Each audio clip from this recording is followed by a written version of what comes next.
Écoute ça, je suis sûr que ça va te plaire. En ce moment, il y a une commission d'enquête sur les effets psychologiques de TikTok sur les mineurs à l'Assemblée nationale et était auditionné Alex Hitchens. Tends l'oreille, c'est court et bref. Je parlais du fait que dans ce monde qui est dur, que fait une femme dehors après 22 heures? Et je poursuivais ensuite, il est préférable de sortir avec une amie, ou avec deux amis, ou avec un homme. Vous avez pris 10 secondes de mon propos, vous l'avez isolé, et vous venez de me le balancer à la gueule. C'est le problème de TikTok. À la gueule, excusez-moi, mais vous prenez son téléphone, si elle refuse, c'est une pute fin de relation, c'est pas moins problématique. Sur TikTok et sur YouTube, les conditions, excusez-moi, je vais finir. Laissez-moi finir, s'il vous plaît. Vous changez de sujet. Je vous demande de me laisser finir. C'est moi qui mène l'audition, je suis le président de la commission d'enquête, je vous demande de me laisser finir. Non, je vous lis, je suis président, excusez-moi. Excusez-moi, on va couper le son de monsieur Hitchens, s'il vous plaît, si vous continuez. Voilà, donc je finis mon propos, s'il vous plaît. Je vous disais... Au revoir, monsieur. Voilà. Bonne journée. Je finis mon propos. Ça va être dur de le finir. Bon, donc il est 16h24, l'audience est suspendue, le temps de recontacter Monsieur Hitchens pour l'informer qu'on ne peut pas quitter une audition sans qu'on lui ait suggéré.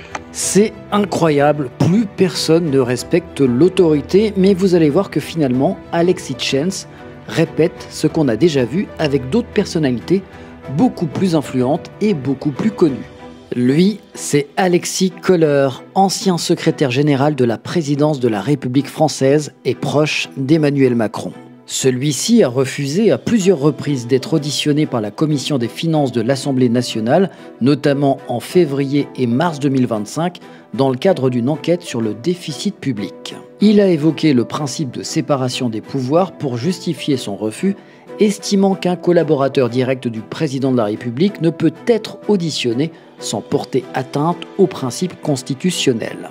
Ce refus a conduit le président de la commission, Éric Coquerel, à saisir la justice conformément à l'ordonnance du 17 novembre 1958 qui prévoit des sanctions pour non-comparution. Et concernant le scandale des eaux en bouteille, apparemment ça l'intéressait pas trop non plus. L'homme d'affaires initiateur du projet politique Périclès, Pierre-Édouard Stérin, a refusé à 2 reprises de se présenter devant la commission d'enquête de l'Assemblée nationale sur l'organisation des élections en France en mai 2025. Il a d'abord invoqué des raisons de sécurité après avoir reçu des menaces de mort, puis a proposé une audition en visioconférence, ce que la commission a refusé, exigeant sa présence physique. Son absence répétée a conduit le président de la commission à annoncer la saisine de la justice. Allez, encore un dernier exemple pour la route avec la PDG de Nestlé Waters, Muriel Liénot, qui a refusé de préciser certains propos à plusieurs reprises devant une commission du Sénat en 2025. Le refus de comparaître devant une commission d'enquête parlementaire est passible de 2 ans d'emprisonnement et de 7 500 € d'amende, selon l'ordonnance du 17 novembre 1958. On va voir ce qui va se passer pour Pierre-Édouard Stérin et pour Alexis Kohler, mais à mon avis, il devrait passer entre les gouttes. Et concernant Muriel Liénot, elle a du liquide. Beaucoup de liquide.